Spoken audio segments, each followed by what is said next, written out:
It doesn't necessarily have to be corrupted with Marxism and linguistic analysis and postmodernism and all these other perversions. For postmodernists, the hermeneutic circle is especially problematic. Everything's problematic.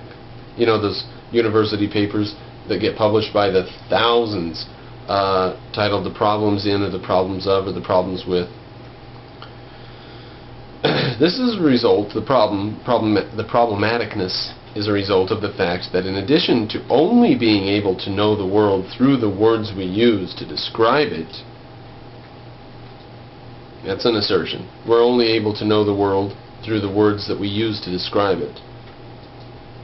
We are also confronted with the problem that whenever people try to establish a certain reading of a text or expression, they allege other readings as the ground for their reading.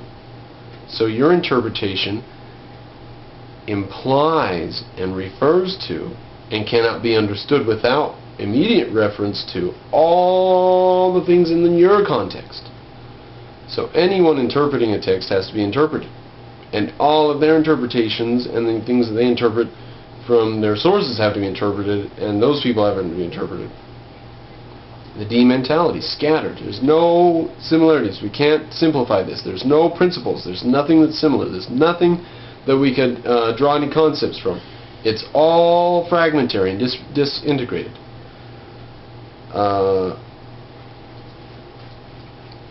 By the way, in case you don't know, when I say the disintegrated, the D mentality, I'm talking about Peikoff's dim hypothesis, D-I-M, disintegrated, integrated, and misintegrated. So they allege other readings as the ground for their reading, from Adler, 1997, page 321-322. In other words, quote, all meaning systems are open-ended systems of signs referring to signs referring to signs. Perfect. A sign referring to a sign referring to a sign we can't get anywhere. It's an endless chain, the defragmented mentality. No concept can therefore have an ultimate unequivocal meaning. And yet every concept he used in that sentence has an ultimate unequivocal meaning, or else we wouldn't know what the crap he's saying. So anyways, sociology. Here's to sociology. In sociology, hermeneutics means the interpretation and understanding of social events by analyzing their meanings to the human participant and their culture. It enjoyed prominence during the 60s and 70s and differs from other interpretive schools of sociology in that it emphasizes the importance of the content as well as the form of any given social behavior. The central principle of hermeneutics is that it is only possible to grasp the meaning of an action or statement by relating it to the whole discourse or worldview from which it originates.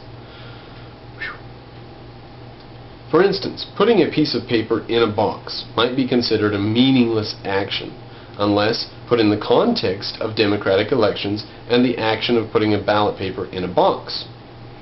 One can frequently find reference to the hermeneutical circle, that is, relating the whole to the part and the part to the whole. In other words, the whole is a bunch of parts, and any part is a part of wholes.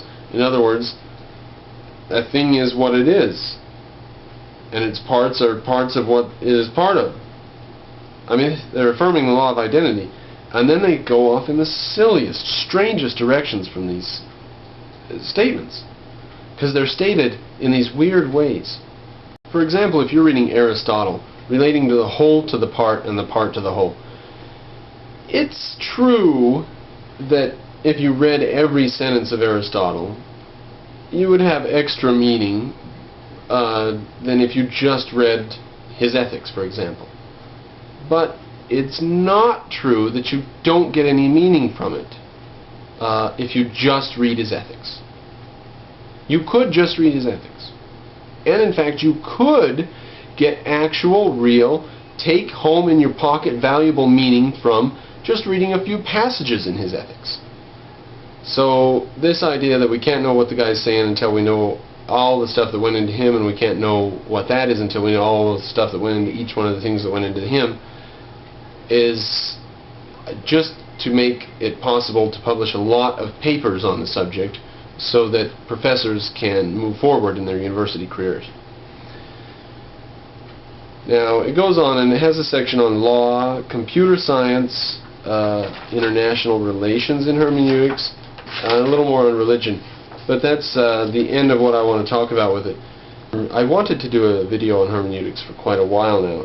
Glad that we got that out of the way. Just to let you know, it's out there, it's corrupt. If you hear about it when you're studying in college, know that it's corrupt.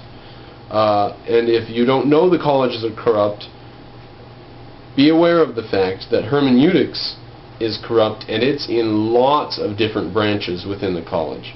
Hermeneutics are suggested at the beginning of many texts just to say, to establish, like I was saying, it's valuable possibly, it's plausible that it's valuable to establish the context of when a thing was written and what the author was writing.